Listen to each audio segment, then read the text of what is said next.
The first true Magic the Gathering pyramid scheme has emerged, and oh lord, are people mega angry. Hacking attempts, DDoS attempts, it's all going down. Grab yourself a beverage and settle in, because we've got quite the story to talk about.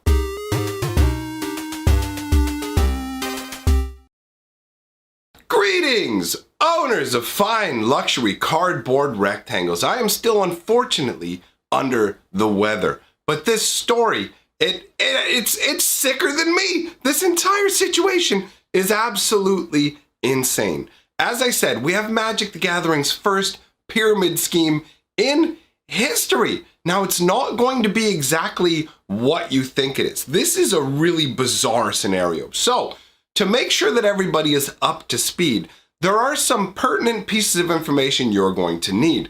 Now, some of this information, some Magic players are already going to know, some Magic players may not know, but I also have fans who don't actually play Magic the Gathering. So I'm going to lay this out in a way that anybody can understand and insert all the necessary information. So one of the things you're going to need to understand for this entire concept is the reserve list and Magic the Gathering. Now, the reserve list is simply put a list of cards that Wizards of the Coast will never, ever reprint.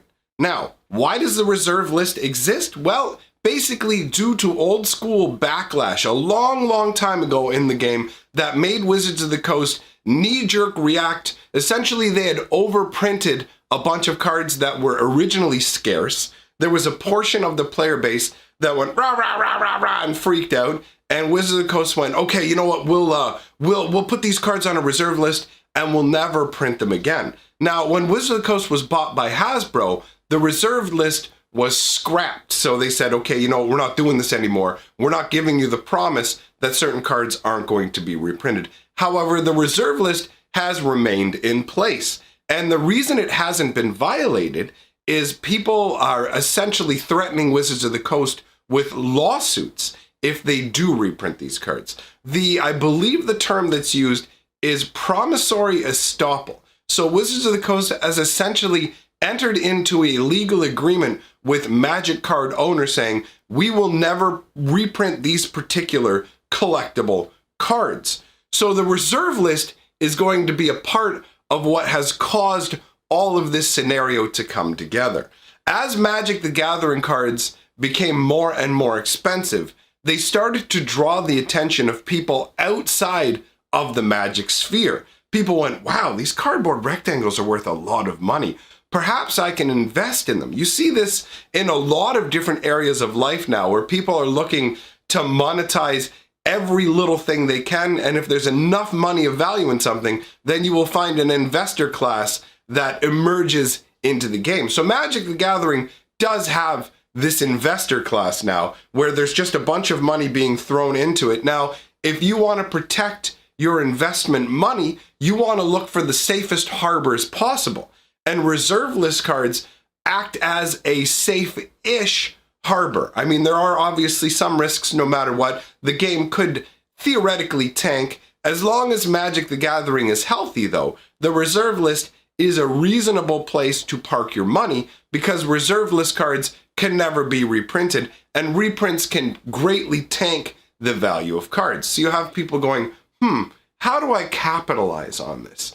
So now you understand the reserve list and the investor class of Magic the Gathering in the most basic bare bones way that you will need to understand what we're going to talk about going forwards. This pyramid scheme actually literally involves pyramids. When I say pyramid scheme, we are not talking about your traditional style pyramid scheme where you have, like a Ponzi scheme or other setups where it's basically somebody is up at the top collecting all this money and other people are getting scammed. No, this actually involves the Magic card called Pyramids, hilariously enough. Now, let's take a look at the card real quick and discuss that. It's a 6 casting cost artifact. And you've got the 6 looks so weird up in the corner. This is old school Arabian Nights. You have to understand, this is from the first expansion ever printed for Magic the Gathering. So this was made all the way back in 1993. Now you look at the pyramids, and you go, okay, it's 6 to put out, pay 2 mana, prevent a land from being destroyed, or remove an enchantment from any land is the old school wording. Now, anybody who's curious, the current updated Oracle wording is actually choose one. Either destroy target aura attached to a land, and that's the enchantment part, or the next time target land would be destroyed this turn, remove all damage marked on it instead. This is a really weird way of getting around the wording choice of this. It prevents a land from being destroyed as opposed to giving it indestructibility. You would think originally, wait, shouldn't this give a land indestructibility?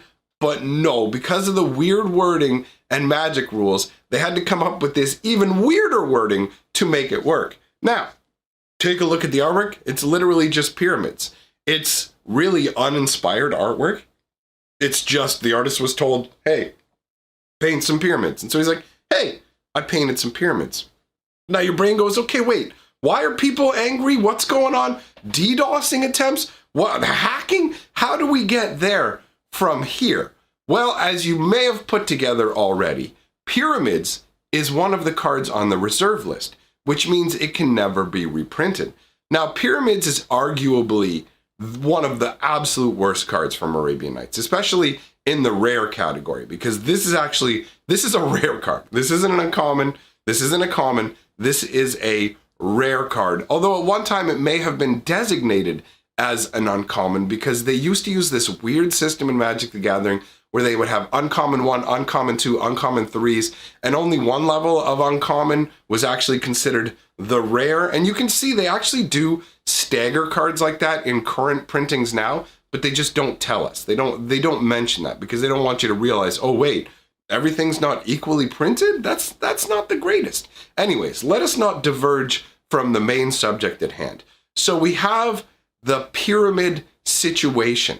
Now, what is the pyramid situation? What is this pyramid scheme? Well, if you went over onto the MTG Financial Reddit, which admittedly is not a place that I visit regularly, you would see kind of an innocuous post at first that just said, I was bored, so I bought out all the pyramids. Now, when you look at underneath the details that are given, it doesn't seem like this was done out of boredom. It seems like this was very much a calculated maneuver by an individual. And the more deep you go into this, the deeper you go into this, you will find out that this individual wrote software and everything in an attempt to corner the entire market on pyramids. So he did not succeed in his goal of acquiring all the pyramids, but he acquired enough pyramids that it's made a substantial dent in the market. Pyramids used to be a $10 card. Now they are bare minimum of $90 US on websites like Star City Games. Now, obviously, Star City Games is sold out because this guy went around snatching up all these different pyramids while they were cheap. Now, this plan of his has actually been in motion for months. Mid-June is apparently when he launched the first stages of this. And this guy's he's going big and deep with this to the point where he intends to make his own documentary about the process and everything. Now, I'm not going to read you all of the details that are listed throughout the Reddit, but I am going to read the most interesting post for you because the details involved are crazy. And another thing you need to understand is this was covered to a degree and from a different angle by Rudy at Alpha Investments. He talked about reserve list buyouts being back. And that is what this falls under the umbrella of, a reserve list buyout, where somebody attempts to grab out all the copies of a reserve list card, and that tends to skyrocket the price with the end goal of reselling these cards for more than you paid for them, right? This is that aspect of the investor class that I was talking about. Now, the level of care and detail that this guy has put into his plan, combined with the backlash from the community, are both fairly staggering. So I'm going to read this to you here. You can find this over on the MTG Reddit if you so desire, but I'll cover the stuff that matters here. So it says, over half of these have already been graded or were already graded when they arrived, and the rest are either at Beckett already or are arriving this morning. Note, if you watch Beckett's population report, you should start to see the numbers increase, if anyone's actually interested in the true scale of what I did. Now, I actually wish I hadn't sent off the entire lot for grading. It would have been a smarter move to only send a few of them, perhaps so others underestimated my position. The level of gamesmanship that goes into these financial maneuverings is actually fairly interesting. These are topics that I can visit in a future video, talking about the card prices, the health of the market, these sort of the other sort of vectors that all come together to create truly interesting and in some places, in some ways, scary scenarios. So the idea that you would actually go, okay, send them in for grading, but I should maybe send them in stages so that people aren't tipped off to what I'm doing. So it continues. I did the cheap route of 60-day turnaround, so I have no clue when I'll get them back.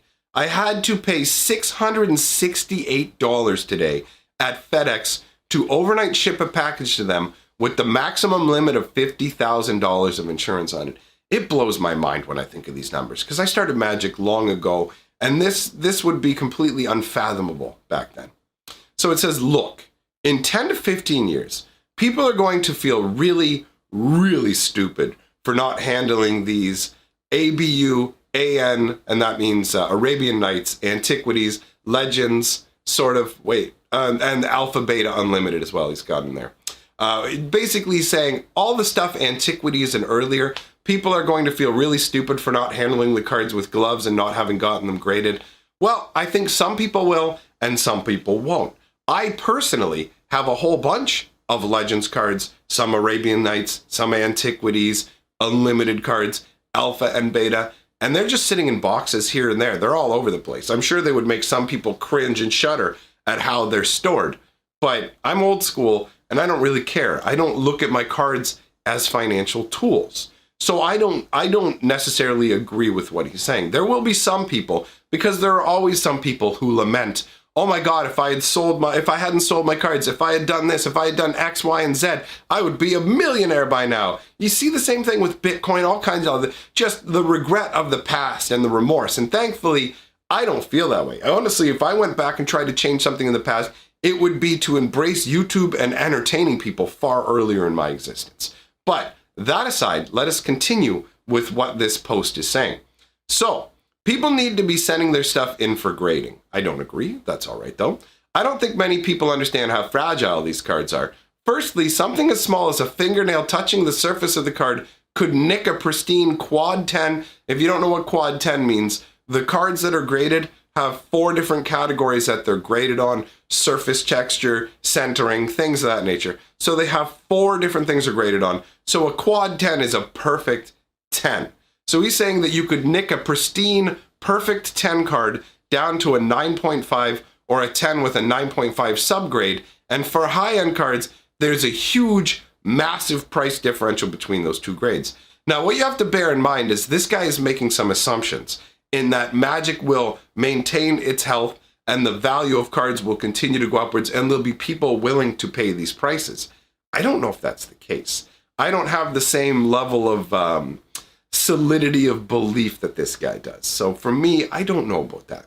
It continues. I've already made plans for Beckett to ship them directly to 3 different banks that I researched and will be keeping these in vaults at 3 different locations. That is insane to me. This is where I really started to go, wow, this is next level.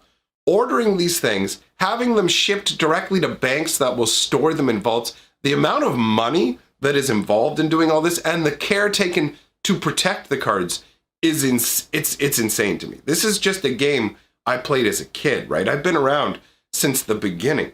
So to see this really blows my mind. And the level of care that this guy put into researching the banks. I researched each to make sure they were fairly low risk, mostly just ensuring that they were not in an area known for flooding or where flooding was more likely due to elevation. I have to say, honestly, after going through all this stuff, I would be genuinely interested in interviewing the guy behind this. I'm interested in the mindset of someone who has such a different view of the game and obviously a different resource level, essentially coming from a different world of existence. So it does seem to me like the guy involved with this does have a bit of ego as well and likes the attention. So I'm going to work under the assumption that you're actually watching this video right now. So hello, Pyramid Dude. I invite you to be interviewed by me. We can do it in a live stream or non-live stream. I'll let you decide, but hit me up. I'm going to leave a comment on one of your videos letting you know about this so that you can come on by and see what's up. So let's continue onwards. When the documentary comes out, and this is another thing that makes me think he'd be happy to talk to me, the attention, right? When the documentary comes out, people are going to flip out when they see some of the stuff that happens. The last few days have been insane. This is where it goes off the rails and gets really crazy, really crazy. After the story broke on Rudy's YouTube channel, within 3 hours, I started getting phishing text messages and emails. My LinkedIn profile was at over 800 views that day. Oddly enough, when it's typically never above 10. That's orders of magnitude larger. I got a text message of someone trying to phish for my Facebook password. I had to deactivate my Facebook, LinkedIn, and other social media accounts and change all passwords associated with every single account I have across various sites. I then made sure to enable MFA for each website I use that offers it for e-security. Or I guess that's just actually security misspelled. Never mind. Either way, that is insane to me.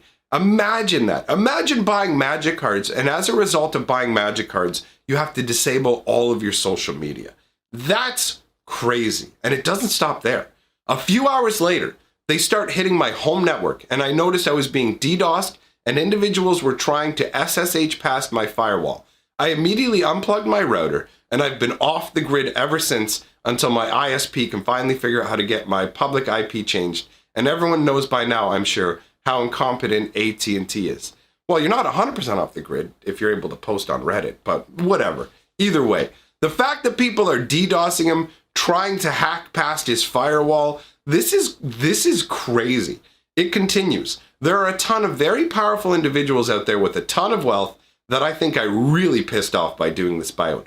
Mainly due to the fact that this card was on nobody's radar, solely due to the fact that it's literally the worst rare in the entire set. So nobody thought it would be a buyout target.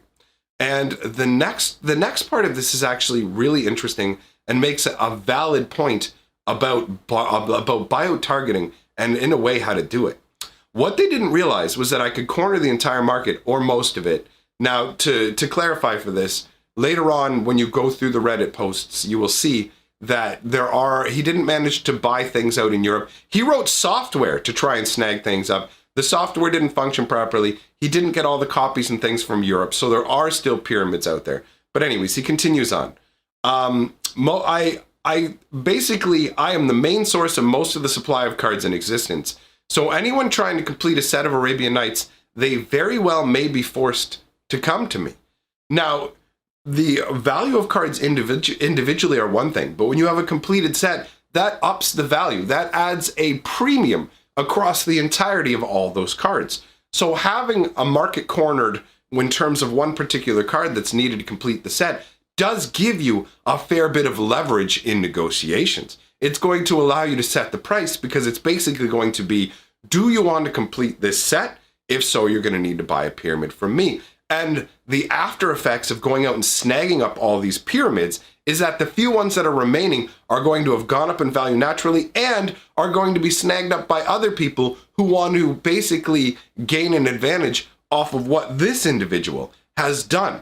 So this is Magic's first true pyramid scheme, and it seems like he has succeeded so far. He's managed to basically almost 10x the value of the cards. Basically multiplied the value of these cards by 10, and having them graded is going to add more value to them, plus essentially stasis lock them into the quality level that they're at. Whatever condition they're at will be locked in because they'll be sealed in those cases, which will protect them. So overall, to me, this is an absolutely insane maneuver. This is worthwhile of digging deeper into if the individual behind it wants to do an interview with me. We'll see. There are multiple factors that may make him not want to. I don't think the factor of trying to keep things low key would be one of them, as he's out here